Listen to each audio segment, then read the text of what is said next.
오랜 시간 떠났던 내가 돌아왔을 때 가족은 나를 집에 들이지 않았다. 비가 추적추적 내리는 밤이었다. 인천공항을 빠져나와 서울까지 택시를 타는 동안 가슴이 계속 떨렸다. 5년 만에 귀국. 미국에서 하리와 함께 새 삶을 시작한 지 벌써 그렇게 됐다. 이제는 돌아와 가족에게 미안함을 전하고 싶었다. 용서를 구하고 싶었다. 집 앞에 서서 문을 두드렸다. 손이 떨렸다. 어머니가 문을 살짝 열었다. 처음에는 놀란 표정이었다. 하지만 나를 알아보는 순간 얼굴이 굳었다. 하은이, 너 왜 왔니? 문은 더 이상 열리지 않았다. 나는 가방을 내려놓고 말했다. 엄마, 저예요. 5년 만에 돌아왔어요. 이야기 좀 해요. 추워요. 어머니의 눈에 분노와 슬픔이 동시에 스쳤다. 이야기. 내가 그 여자랑 사는 거 다 알아? 동네 사람들한테 소문이 파다하게 났어. 내 아버지가 돌아가시기 전에 내가 우리 집안을 이렇게 만들 줄은 몰랐어. 들어오지 마. 내 방은 이미 다 치웠다. 문이 쾅 닫혔다. 비가 세게 내리기 시작했다. 나는 그 자리에서 한참을 서 있었다. 눈물이 비와 섞여 얼굴을 타고 흘렀다. 가슴이 너무 아파서 숨이 막혔다. 어떻게 알았을까? 미국에서 보낸 사진 한 장? 아니면 누군가의 입을 통해? 형에게 전화를 걸었다. 받지 않았다. 메시지만 왔다. 엄마 병원 다녀오셨어. 이제 그만 좀 해. 내가 한 선택이잖아. 호텔방에 들어와서야 울음이 터졌다. 창밖으로 서울의 불빛이 번쩍였다. 익숙하면서도 낯선 도시. 5년 전 나는 이곳을 떠났다. 대학 3학년 때였다. 법학과를 다니며 부모님의 기대를 한 몸에 받던 평범한 학생이었다. 그러다 미술 동아리에서 하리를 만났다. 그녀는 자유로웠다. 웃을 때 눈이 초승달처럼 휘어지고 그림을 그릴 때 집중하는 모습이 너무 아름다웠다. 우리는 친구가 됐고 곧 그 이상이 됐다. 첫 데이트는 한강에서였다. 그녀가 내 손을 잡았을 때 세상이 달라 보였다. 하지만 행복은 오래가지 않았다. 누군가 우리 사진을 어머니에게 보냈다. 그날 집에 돌아가자 아버지가 소리쳤다. 내가 미쳤냐? 우리 집안에 그런 일이 생기다니. 어머니는 울면서 무릎을 꿇었다. 제발 그만해. 결혼해서 정상적으로 살아. 이건 병이야. 나는 선택해야 했다. 가족을 따를지, 하리를 따를지. 하리는 말했다. 하은아, 나랑 같이 가자. 미국에서 새로 시작하자. 나는 그녀를 선택했다. 부모님께 편지 한 통 남기고 떠났다. 그때는 그게 최선이라고 믿었다. 지금 호텔 침대에 누워 과거를 떠올리며 후회가 밀려왔다. 하리에게 전화를 걸었다. 그녀는 아직 미국에 있었다. 하은아, 울지 마. 예상했던 일이잖아. 하지만 포기하지 마. 천천히 다가가 보자. 그녀의 목소리가 따뜻했다. 그러나 마음은 무거웠다. 가족을 잃은 대가로 사랑을 얻은 내가 과연 행복할 수 있을까? 그날 밤 잠을 이루지 못했다. 서울의 비는 계속 내렸다. 다음 날 아침, 나는 다시 집 근처로 갔다. 멀리서 어머니가 시장 가는 모습을 봤다. 쫓아가려다 멈췄다. 아직은 때가 아니었다. 대신 예전 친구에게 연락했다. 오랜만이야. 만나자. 친구는 대답이 늦었다. 미안. 요즘 바빠서. 그 한마디에 모든 게 느껴졌다. 소문이 이미 퍼졌다. 한국 사회에서 이런 일은 쉽게 잊히지 않는다. 가족의 명예, 주변의 시선, 결혼 압력. 모든 것이 나를 압박했다. 그 주 내내 호텔방에서 과거를 정리했다. 하리와 함께한 미국 생활은 자유로웠다. 그녀는 그래픽 디자이너로 성공했고 나는 번역과 컨설팅 일을 했다. 함께 작은 아파트에서 요리하고 주말에 산책하고 서로를 지켰다. 하지만 한국에 대한 그리움은 항상 있었다. 특히 어머니의 손맛, 아버지의 잔소리, 형의 농담. 이제 그 모든 것이 문 하나로 막혔다. 나는 결심했다. 포기하지 않겠다. 가족을 설득하겠다. 하지만 그 과정에서 어떤 대가를 치를지 아직 몰랐다. 호텔 생활이 일주일째 이어졌다. 매일 어머니에게 문자를 보냈다. 엄마, 건강하세요? 밥은 잘 챙겨 드세요. 답장은 없었다. 형에게는 전화를 걸었다. 이번에는 받았다. 하은아, 솔직히 말할게. 내가 돌아온 거 엄마한테 큰 충격이야. 아버지 돌아가신 후로 엄마가 겨우 안정됐는데 내 소식이 다시 퍼지면 어떻게 하려고 그래? 형의 목소리는 차가웠다. 내 선택은 내 자유지만 가족을 생각해. 동네 사람들 눈도 있고 친척들한테도 창피해. 나는 물었다. 누가 말한 거야? 어떻게 알았어? 형은 한숨을 쉬었다. 내가 미국에서 보낸 사진. 지인 통에 들어왔어. 처음엔 믿기 싫었지만 사실이더라. 배신감이 밀려왔다. 누군가, 아마 대학 동기나 친척 중 누군가가 우리를 팔아넘긴 것이다. 한국에서 이런 소문은 빠르게 퍼진다. 특히 강남 근처 우리 동네처럼 보수적인 곳에서는 더했다. 그날 저녁, 예전 회사 동료를 만났다. 커피숍에서였다. 그녀는 불편한 표정으로 말했다. 하은아, 소문 들었어. 솔직히 놀랐어. 너 그렇게 보이지 않았는데 나는 웃으려 애썼다. 그냥 나 자신으로 사는 거야? 별거 아니야. 하지만 그녀는 시선을 피했다.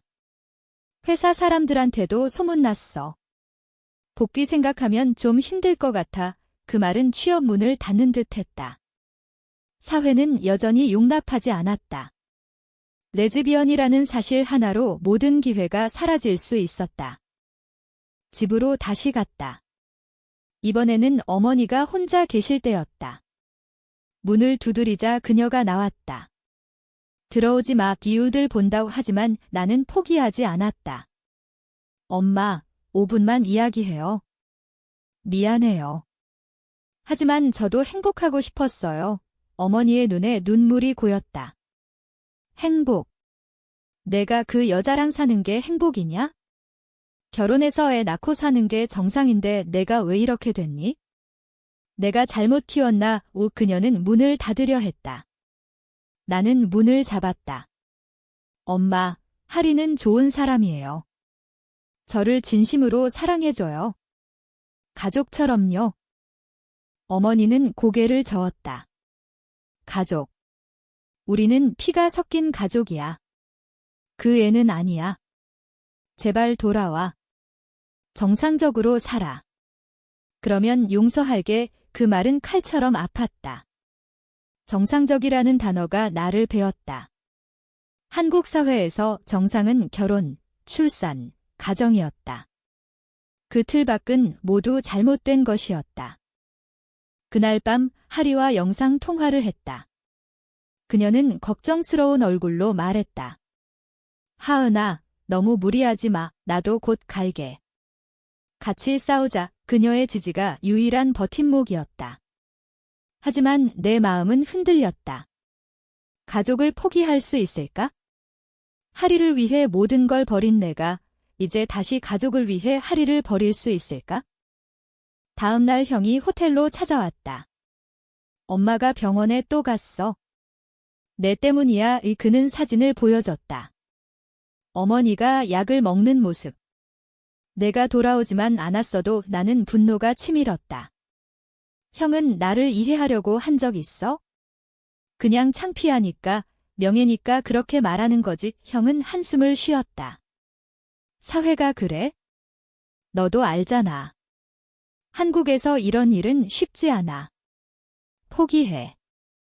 그 대화 후 나는 혼자 산책을 나갔다. 한강공원에서 많은 커플을 봤다. 이성의 커플들. 그들은 자유롭게 손을 잡고 걸었다. 나는 그럴 수 없었다.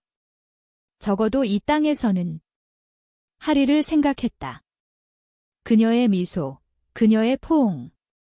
그 사랑이 진짜인데 왜 이렇게 힘들어야 할까? 내 선택의 대가는 점점 커지고 있었다. 하리가 한국에 도착했다.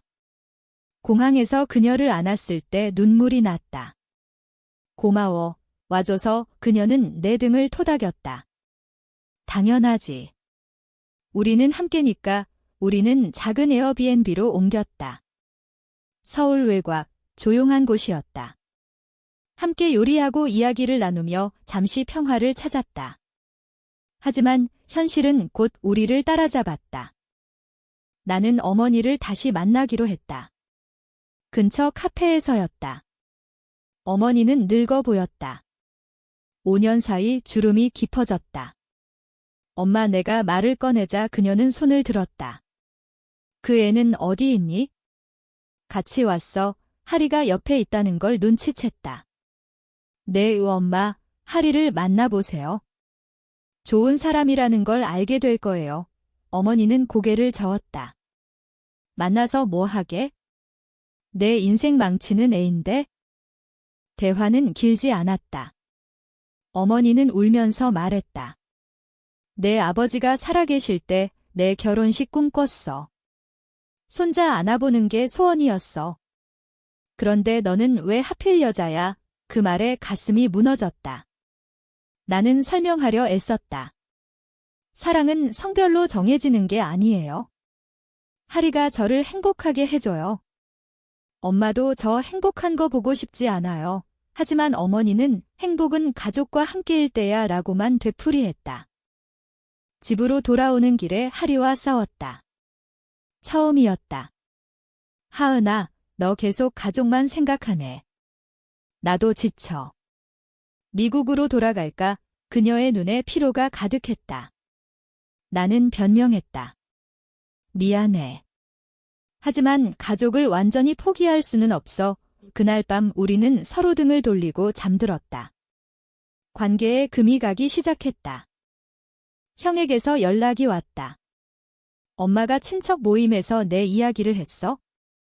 모두가 걱정한다. 친척들은 전화로 압박했다. 하은아, 정신 차려. 그런 생활 그만해. 사회의 시선이 점점 조여왔다. 옛날 동창 모임에도 초대받지 못했다. 모든 게 변했다. 나는 혼자 생각에 잠겼다. 내 선택이 정말 이기적인 걸까? 가족을 아프게 하고 하리를 힘들게 하면서까지 진실을 지키는 게 맞을까? 하지만 하리를 포기한다는 생각만으로도 숨이 막혔다. 그녀는 내 전부였다. 그 주말 우리는 함께 산에 올랐다. 서울 근교 작은 산 정상에서 내려다보는 도시가 작아 보였다. 하리가 말했다. 하은아, 선택은 내 거야.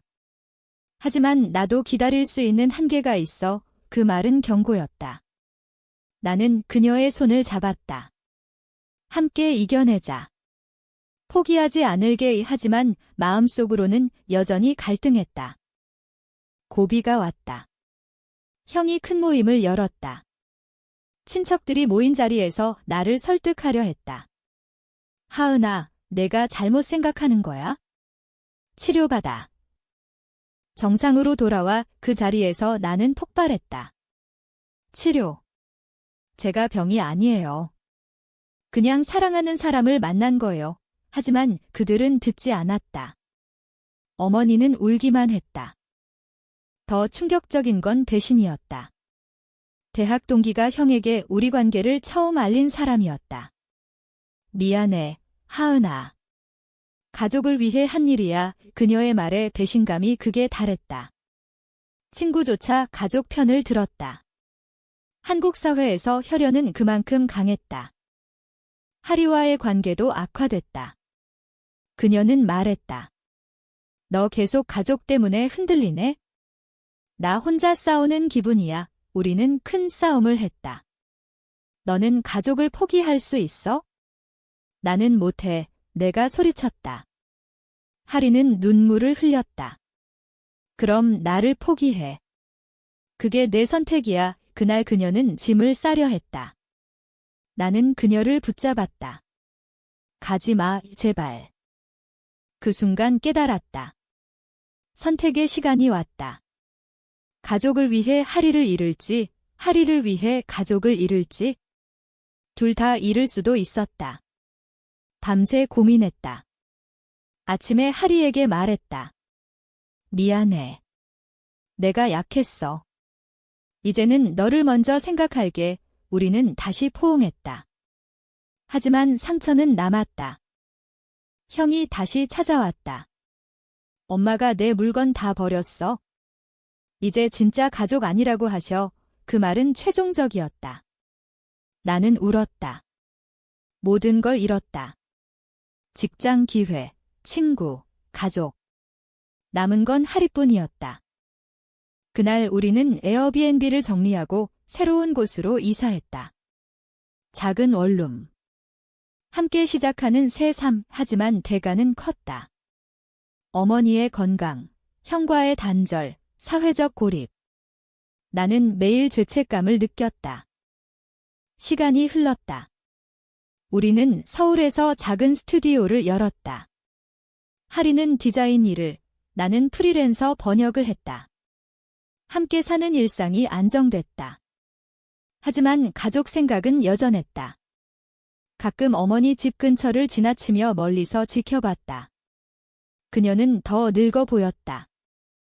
어느 날 형에게서 연락이 왔다. 엄마가 입원했어. 한번 와봐. 나는 망설이다 병원에 갔다. 어머니는 침대에 누워 있었다.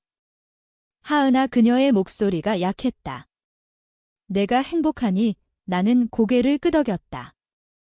네, 엄마.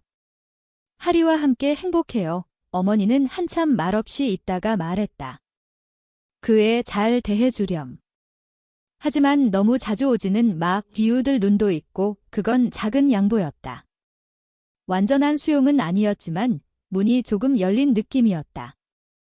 집으로 돌아와 하리에게 말했다. 가족이 완전히 돌아오진 않았지만 조금씩 변할 수 있을지도 몰라. 하리는 미소 지었다. 그게 시작이야. 천천히 가자. 우리는 서로를 안았다. 그 포옹 속에 지난 모든 고통과 희망이 담겨 있었다. 이제 나는 알았다. 사랑과 가족은 항상 양립하기 어렵다. 특히 이 땅에서는. 하지만 포기하지 않고 싸운 대가로 작은 빛을 얻었다. 하리와의 삶은 여전히 도전이지만 진짜 나로 사는 기쁨이 있었다. 가족의 기대를 저버리고 자신의 진정한 사랑을 선택하는 것이 정말 잘못된 선택일까?